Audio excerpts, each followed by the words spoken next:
22 अगस्त को नेता प्रतिपक्ष राहुल गांधी जी ने एक नया फॉल्स नैरेटिव इस देश में खड़ा करने का प्रयास करा है। वो कहते हैं smash the patriarchy. I am all for it, लेकिन मैं ये पूछना चाहती हूं राहुल गांधी जी से कि क्या आप स्मैश द पेट्रियार्की का नारा केवल पुणे के स्टेज तक सीमित रखते हैं, and do you continue to shelter political patriarchy within your own Congress party? Rahul Gandhi ji के पास ना विजन है ना कोई सकारात्मक एजेंडा, इसीलिए अब जो भी पर्ची पे लिखकर उनकी रिसर्च टीम उनको दे देती है, उससे वो इस देश के युवाओं को और इस देश के देवतुल्य मतदाता को भ्रमित करने का प्रयास कर रहे हैं। आइए जरा ट्रैक रिकॉर्ड देखते हैं। Let's look at the report card of the Congress party, क्योंकि अगर पेट्रियार्की स्मैश करनी है तो फिर ये तो कांग्रेस पार्टी से ही शुरुआत करनी चाहिए ना राहुल गांधी जी को।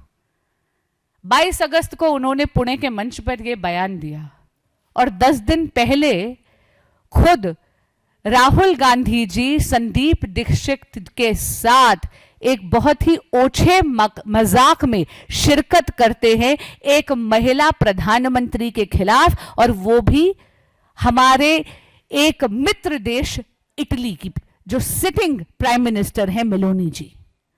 It was almost like you were overhearing boys talking in a locker room. He was actually resorting to cheap innuendos. He was resorting to sensationalism for nothing but traction on social media. देश के नेता प्रतिपक्ष को यह शोभा नहीं देता।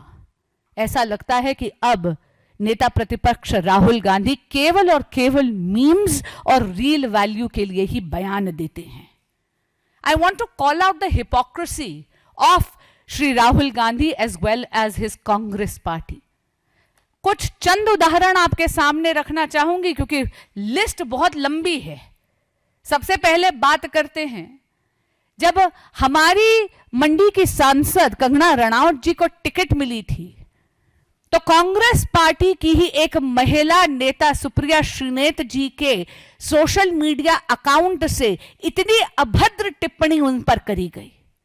आप सबको याद होगा, रेट पूछा गया था। याद है आपको?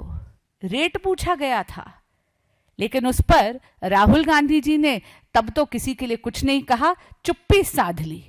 यहां तक कि मैंने व्यक्तिगत तौर पर जाकर इस अभद्रता के खिलाफ कंप्लेंट दी थी। फिर हम बात करते हैं अप्रैल 2024 की। रणदीप सुरजेवाला जी कांग्रेस पार्टी के बहुत कद्दावर नेता है, हरियाणा की पृष्ठभूमि से आते हैं, और उन्होंने कैथल की एक रैली में हमारी तत्कालीन भारतीय जनता पार्टी की उपाध्यक्ष और हमारी मथुरा की सिटिंग एमपी हेमा मालिनी जी के खिलाफ क्या अब अशोभनीय टिप्पणी करी थी।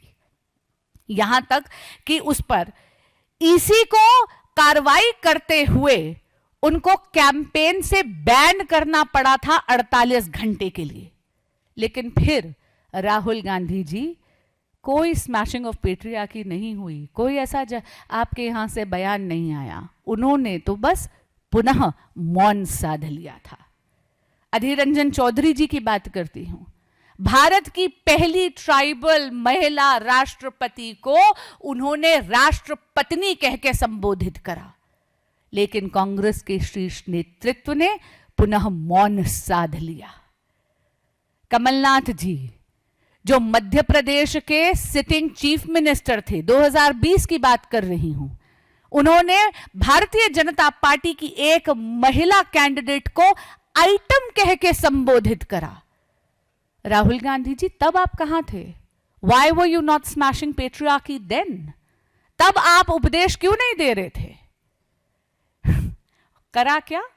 ईसी को उन्हें स्टार कैंपेनर्स की लिस्ट से हटाना पड़ा। यही नहीं, एनसीडब्ल्यू ने भी उन पर कार्रवाई करी।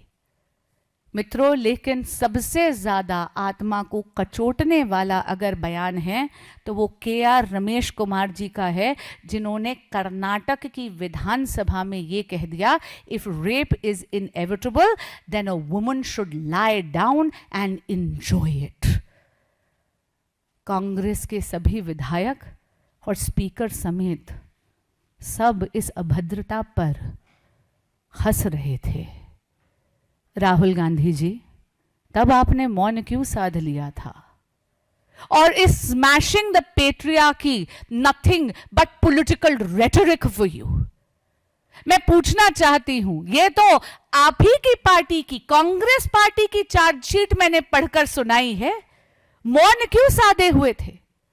वैसे तो इस देश के देवतुल्य मतदाता ने कांग्रेस पार्टी और राहुल गांधी जी के नेतृत्व को बार बार नकारा है चुनावों में, लेकिन फिर भी कर्नाटक और हिमाचल प्रदेश में तो कांग्रेस पार्टी की सरकार है।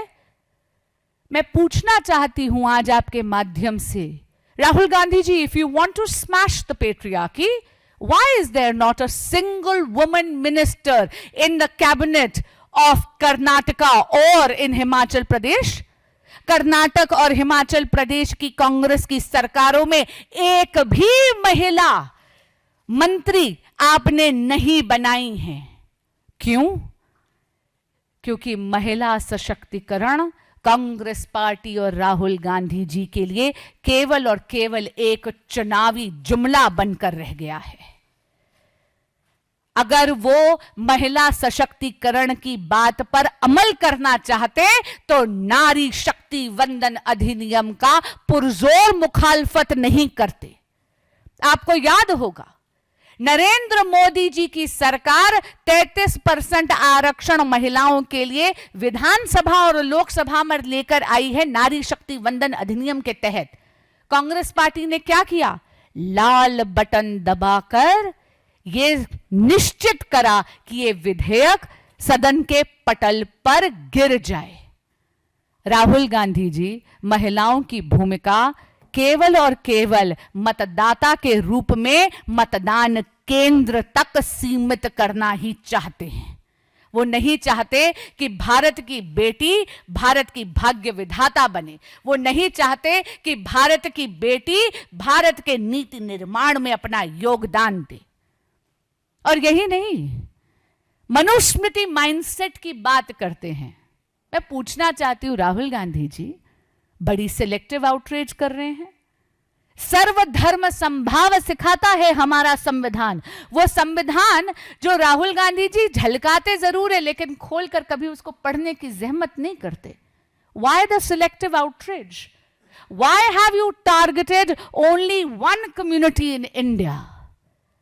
आपका ये स्मैशिंग ऑफ पेट्रियार्की रिलीजन का रंग देखकर बदल क्यों जाता है?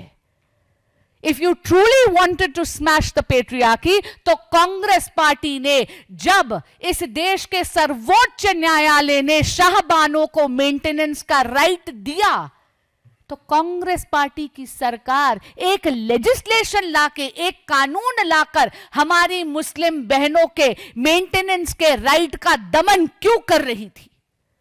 मैं पूछना चाहती हूं, you want to smash the patriarchy? तो आपने जब नरेंद्र मोदी जी की सरकार मुसलमान बहनों को उनका हक दिलाने के लिए ट्रिपल तलाक को अबॉलिश करने के लिए बिल लाई, और ट्रिपल तलाक मित्रों आप जानते हैं अनगिनत इस्लामिक नेशंस ने भी इस लॉ को हटाया है, तो रब राहुल गांधी जी तब आपको महिलाओं की और खासकर की हमारी मुस्लिम बहनों की याद नहीं आई? तब आपने ट्रिपल तलाक की मुखालफत क्यों करी? द थिंग इज, आपने 13 अगस्त को जो आपने चीप इनवेंडोज करे, जिस तरीके से आपने इटली की महिला प्रधानमंत्री के खिलाफ एक सेक्सिस्ट, एक मिसोजिनिस्टिक और एक अभद्र टिप्पणी करी, उस पर आवरण डालने के लिए आपने पुणे के मंच पर स्मैश द पेट्रियार्की की बात करी। आज मैं एक चैलेंज करती हूं आपको। You want to smash the patriarchy? All right, I am very comfortable singing Christmas carols on Christmas. I am very comfortable singing Vande Mataram in its entirety. I am very comfortable in reciting the Shiv Tandav. मैं आपको challenge करती हूँ. You want to actually smash the patriarchy? तो वंदे मातरम का पूरा गायन कर दिखाइए ना.